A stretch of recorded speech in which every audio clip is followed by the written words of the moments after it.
పశ్చిమ గోదావరి జిల్లా పెనుమంట్ర మండలం సుప్రసిద్ధ శైవ క్షేత్రం జుత్తిగలోని శ్రీ ఉమావాసుకి రవి సోమేశ్వర స్వామి ఆలయంలో వైభవంగా ఆరుద్రోత్సవం జరిగింది. స్వామివారి జన్మ నక్షత్రం కావడంతో ఈ పుణ్యక్షేత్రంలో స్వామివారి వార్షిక ఆరుద్రోత్సవం కార్యక్రమం వైభవంగా జరిగింది.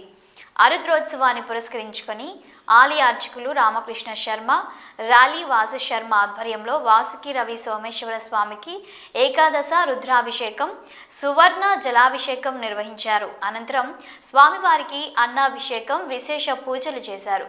పార్వతీదేవి అమ్మవారికి కుంకుమార్చనలు నిర్వహించారు.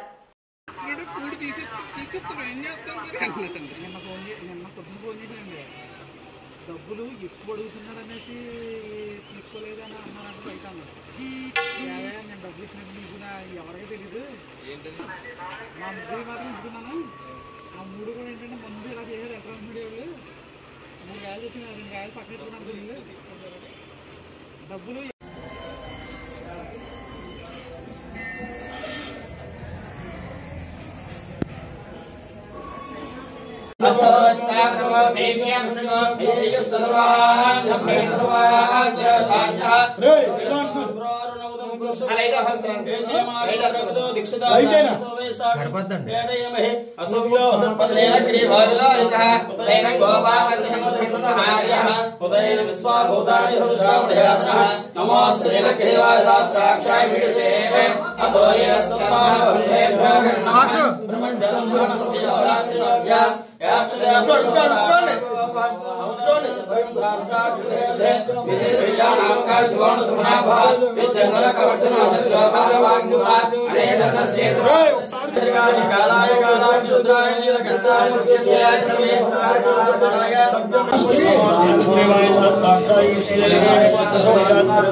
గారు మీరు అడ్డుగా ఉన్నారు.